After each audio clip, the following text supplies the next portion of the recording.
पलूस कडेगाव विधानसभा मतदारसंघाच्या तमाम जनतेच्या वतीने आणि महाविकास आघाडीतील तमाम सर्व पक्षाच्या वतीने तेलंगणा राज्याचे अत्यंत धडाडीचे मुख्यमंत्री, धाडसी मुख्यमंत्री, लोकप्रिय मुख्यमंत्री आदरणीय रेवंत अण्णांचं मी मनापासून आपल्या सर्वांच्या वतीने मी स्वागत करतो।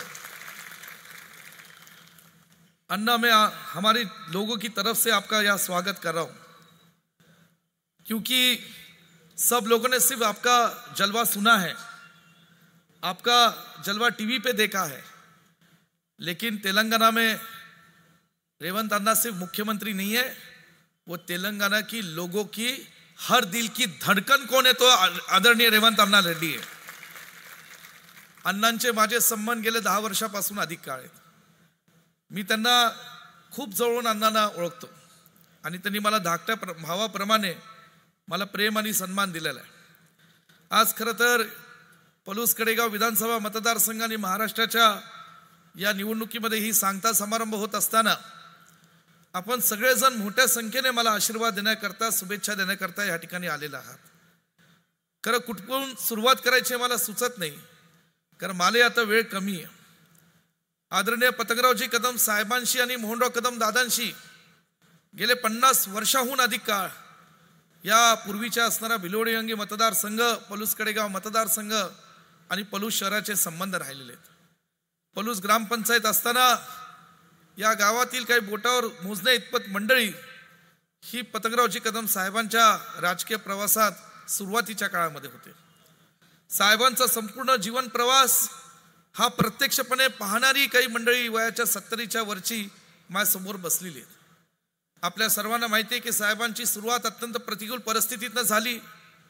गोरगरीब एका शेतकरी कुटुंबात ते जन्माला आल्यानंतर शिरसगाव आणि पुन्हा कुंडल इथे शिक्षण घेतल्यानंतर साताऱ्यामध्ये त्यांनी शिवाजी हायस्कूलमध्ये शिक्षण पूर्ण केलं आणि तिथून वयाच्या 16 वर्षी केवळ ग्रामीण भागातली शेतकऱ्यांची पोरं बाळ ही शिकली पाहिजे म्हणून त्याच्याकरता पुण्यासारख्या एका शहरात जाऊन त्यांनी शिक्षक पदाची नोकरी केली। वयाच्या 19व्या वर्षी भारतीय विद्यापीठाची स्थापना केली।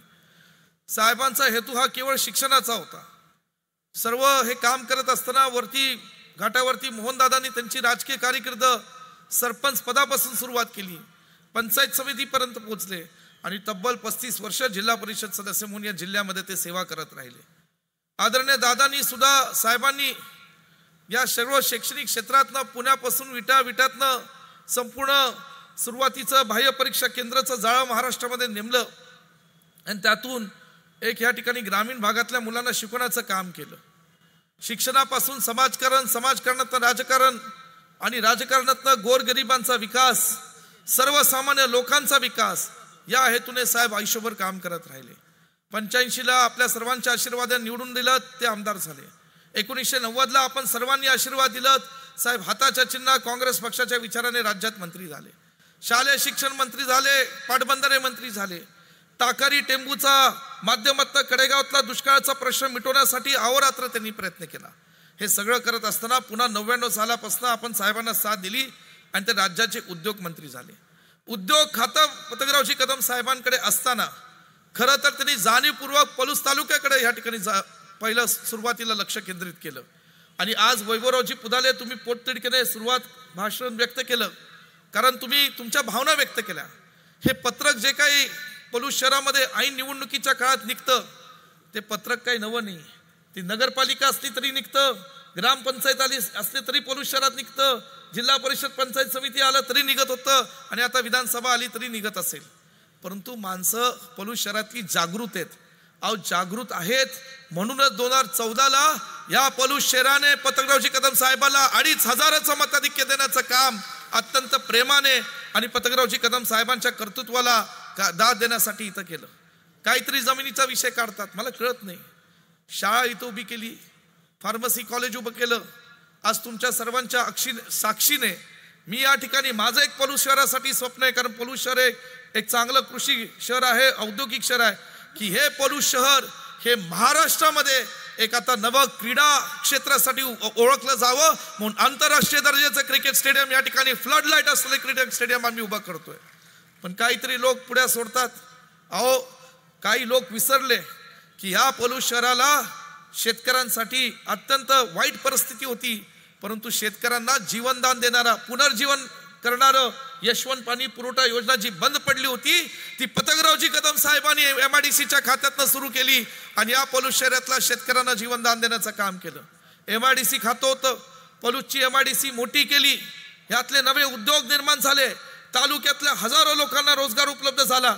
आणि आमचे काही उद्योजक जे भाजप सुद्धा उद्योजक आहेत ते विसरले की त्यावेळेस जवळजवळ 400 कोटी सबसिडी पतंगरावजी कदम साहेबांनी पलूसच्या MIDCच्या उद्योजकांना उभी केली होती. 400 कोटी सबसिडी पतंगराव कदम साहेबांनी दिली होती. विसरलात तुम्ही भाजपची मंडळी?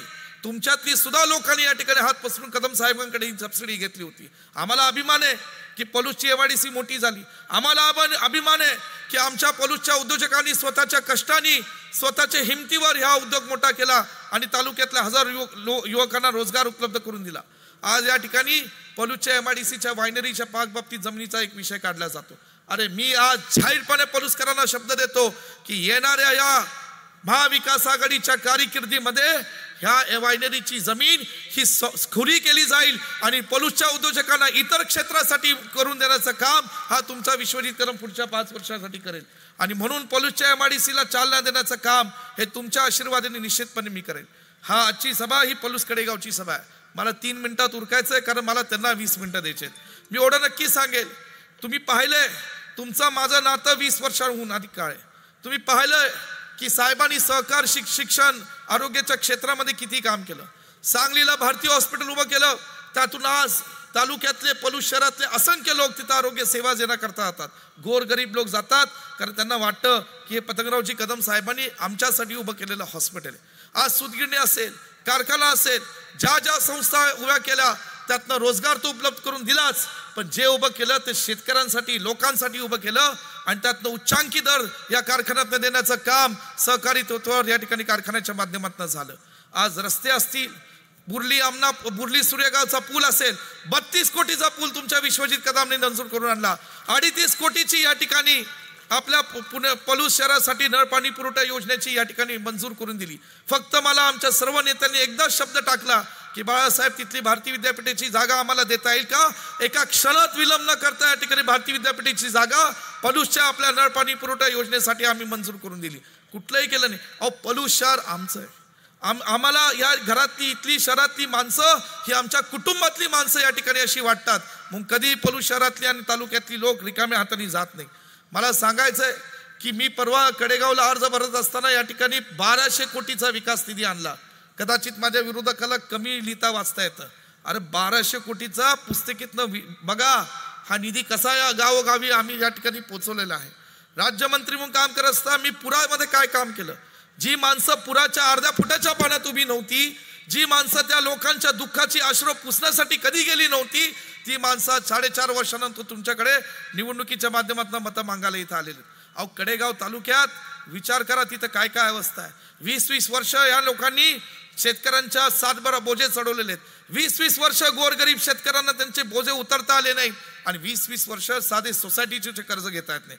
कधी उसाचं बिल दिलं नाही, कधी या ठिकाणी कामगारांना पगार दिले नाही आणि आज ही माणसं तुमच्या समोर मतं मागण्याचं काम करतायत आणि मोठमोठ्या गप्पा करतात. तुम्ही काय केलं पलूस शहरासाठी याचा विचार कधी आपण सगळ्यांनी केला. तुम्ही पलूस तालुक्यासाठी काय केलं.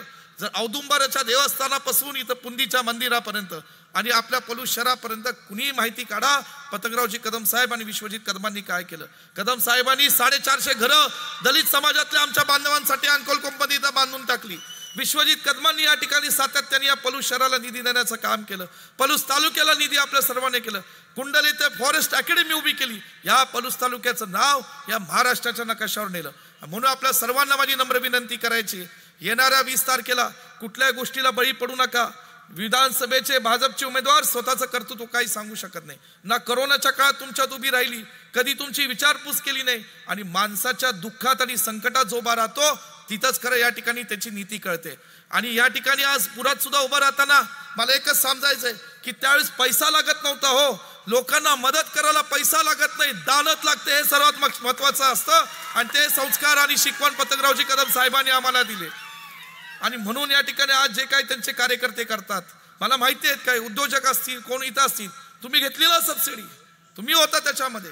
पलूस शहराच्या विकासामध्ये कदम साहेबांनी भर टाकली आहे हे सगळ्यांना माहिती.